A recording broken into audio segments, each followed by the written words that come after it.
Good morning all of you. कैसे हैं आप सभी? आशा आप सभी अच्छे होंगे। तो आज का जो हमारा टॉपिक है Rajya Sabha, the council of state. इससे पहले हमने लोकसभा के बारे में पढ़ा था। जो संसद के दो सदन होते हैं, लोकसभा और राज्यसभा, लेकिन उसका अभिन्न अंग राष्ट्रपति भी होता है। इन तीनों से मिलकर क्या है, संसद का निर्माण होता है। लोकसभा के गठन, उसकी शक्तियों के बारे में हम पढ़ चुके हैं और आज हम पढ़ेंगे कि राज्यसभा का गठन किस प्रकार होता है। सबसे पहले देखेंगे इसका गठन। संविधान के आर्टिकल 80 के अकॉर्डिंग इससे गठन की व्यवस्था की गई है। और जो राज्यसभा है, इसका पहली बार गठन कब किया गया था? 3 अप्रैल 1952 को किया गया था।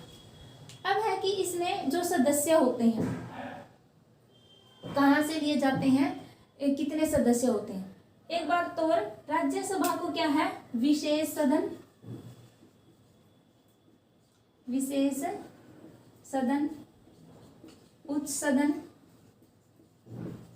तथा स्थायी सदन, स्थायी सदन भी क्या है, कहा जाता है। क्योंकि इसमें विशेष व्यक्ति भाग लेते हैं। उच्च सदन कहा जाता है, निम्न सदन क्या होता है, लोकसभा होता है, और स्थायी होता है क्योंकि यह स्थायी होता है, ये इसका कभी विघटन नहीं हो सकता। ये बात भी ध्यान रखने वाली है।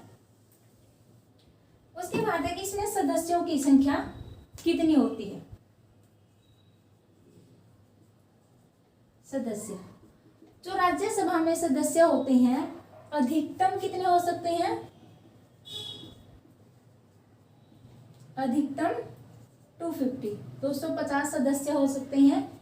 इसमें से 238 जो सदस्य होते हैं राज्यों से निर्वाचित होकर आते हैं और 12 सदस्य क्या है, राष्ट्रपति द्वारा मनोनीत किए जाते हैं। राष्ट्रपति किसको मनोनीत करता है? इन 12 सदस्यों में जो व्यक्ति किसी भी विशेष क्षेत्र में उपलब्धि प्राप्त करी हो, कला, साहित्य, संगीत, विज्ञान, किसी भी क्षेत्र में, उनमें से क्या हमको मनोनीत कर सकता है 12। जबकि लोकसभा में राष्ट्रपति एंग्लो इंडियन जाति के 2 सदस्यों को मनोनीत करता है। अब है कि जो 38 सदस्य हैं वो कहाँ से आते हैं?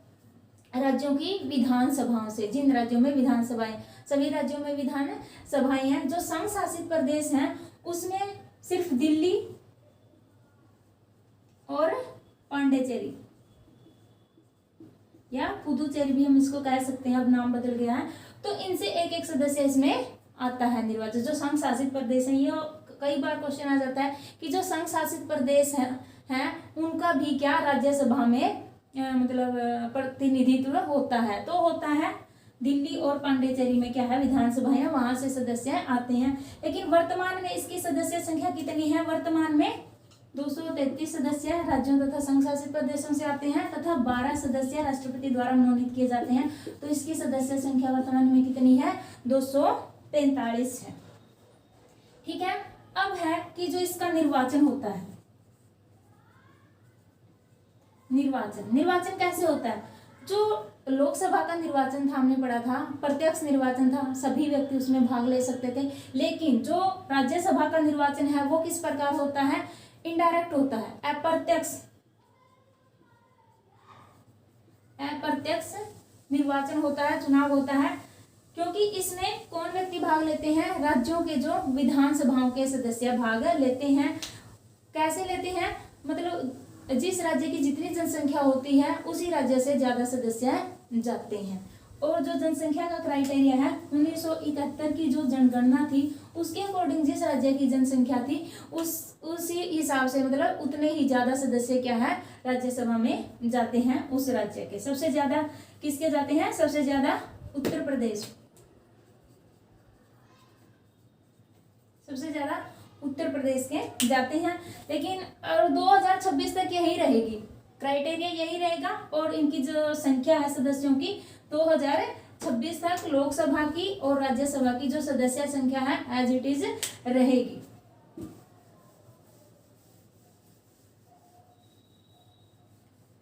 उसके बाद है योग्यताएं।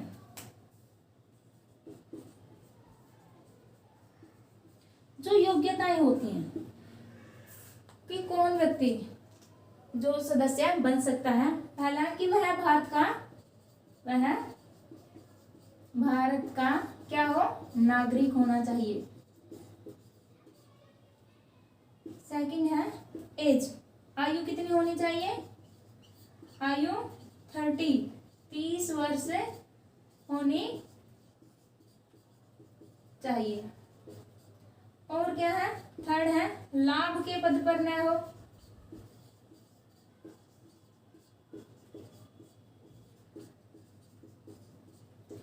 राज्य केंद्र सरकार में किसी भी क्या है, लाभ के पद पर नहीं होना चाहिए। और फोर्थ है वह पागल या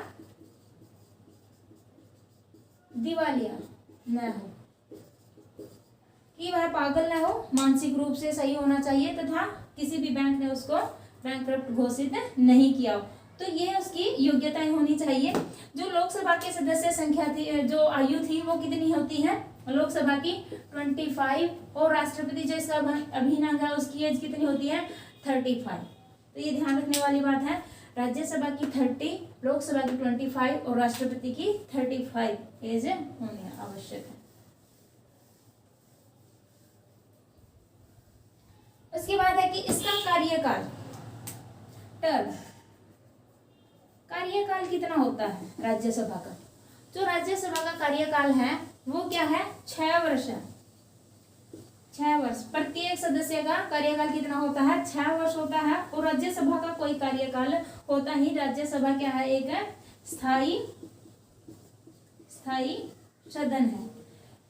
कहने का मतलब है, अगर राज्यसभा का कार्यकाल पूछा जाए कि राज्यसभा का कार्यकाल कितना है, तो राज्यसभा का कार्यकाल ऑप्शन में आएगा स्थायी सदन, क्योंकि राज्यसभा क्या है, स्थायी सदन है, यह कभी भी भंग नहीं होता, लेकिन ये चलता रहता है। लेकिन इसके जो सदस्य हैं उनका कार्यकाल पूछा जाए तो क्या है, 6 वर्ष, प्रत्येक सदस्य 6 वर्ष तक अपने पद पर रहता है। प्रत्येक 2 वर्ष के बाद, 2 वर्ष बाद 1/3 सदस्यों का क्या है, निर्वाचन होता है।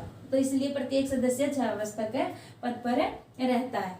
उसके बाद है इसके अधिकारी, इसमें एक सभापति तथा एक उपसभापति। इसमें क्या है, राज्यसभा का एक सभापति होता है। सभापति कौन होता है, उपराष्ट्रपति। आर्टिकल 89 के अकॉर्डिंग सभापति की व्यवस्था की गई है। तो सभापति कौन होता है, जो उपराष्ट्रपति होता है भारत का, वही राज्यसभा का क्या है, सभापति होता है। और यह ना तो राज्यसभा का सदस्य होता है और ना ही लोकसभा का सदस्य होता है, तो किसी भी सदन का सदस्य नहीं होता।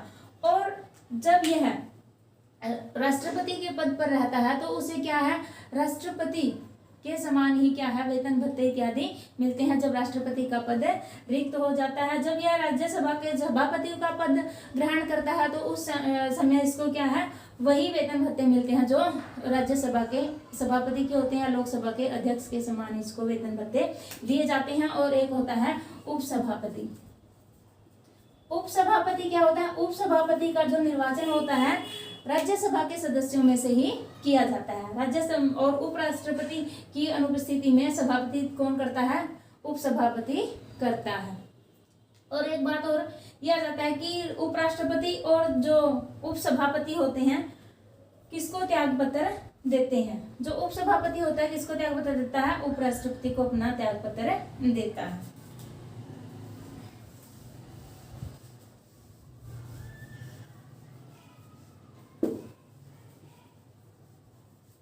उसके बाद है कि विशेष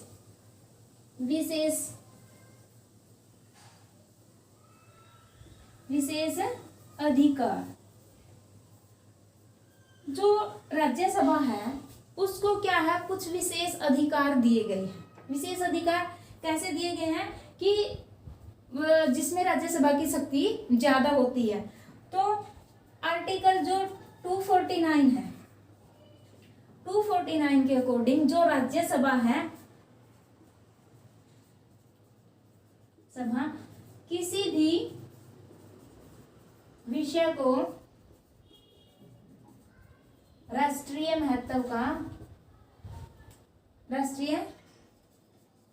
महत्व का घोषित कर सकती है। मेरी राइटिंग अच्छी नहीं है, राइटिंग पर ध्यान न दें। जो राज्यसभा होती है, संविधान की जो 7वीं अनुसूची होती है, उसमें जो विषयों का विभाजन किया गया है, 3 अनुसूचियां दी गई हैं, संघ सूची, राज्य सूची तथा समवर्ती सूची। जो संघ सूची होती है उसमें क्या है, कानून निर्माण की शक्ति किसकी होती है, संसद की होती है। जो राज्य सूची होती है उसमें कानून निर्माण की शक्ति राज्य विधानसभा की होती है, और समवर्ती सूची पर दोनों ही कानून बना सकते हैं। लेकिन जो आर्टिकल 249 है उसके तहत राज्यसभा को यह अधिकार है कि वह किसी भी विषय को जो राज्य सूची का है, लेकिन अगर वह राष्ट्रीय महत्व का घोषित करना चाहे तो अपने 2/3 बहुमत से क्या है, उसे राष्ट्रीय महत्व का घोषित कर सकती है। और उसके बाद उस पर जो कानून निर्माण की शक्ति होगी किसके पास चली जाएगी, संसद के पास से चली जाएगी। दूसरा है आर्टिकल या कहें अखिल भारतीय सेवाओं का गठन, स्थापना। अखिल भारतीय सेवाओं की स्थापना। अखिल भारतीय सेवाओं की स्थापना, ऑल इंडिया सर्विस। जो आईएएस, आईपीएस तथा आईएफएस, इनकी स्थापना कर सकती है कौन, राज्यसभा। आर्टिकल 312 के अकॉर्डिंग, ये बहुत महत्वपूर्ण है कि जो राज्यसभा है आर्टिकल 312 के अकॉर्डिंग बहुमत से अपने 2/3 सदस्यों का बहुमत पास करवा के, मतलब 2/3 बहुमत से प्रस्ताव पास करके अखिल भारतीय सेवाओं की स्थापना कर सकती है। फिलहाल क्या है, 3 अखिल भारतीय सेवाएं, आईएएस, आईपीएस और आईएफएस। आईएफएस में क्या होता है, इंडियन फॉरेस्ट सर्विस। जो भारतीय विदेश सेवा है, आईएफएस विदेश सेवा, इंडियन फॉरेस्ट सर्विस है, वो क्या है, अखिल भारतीय सेवा नहीं है। ये ध्यान रखने वाली बात है।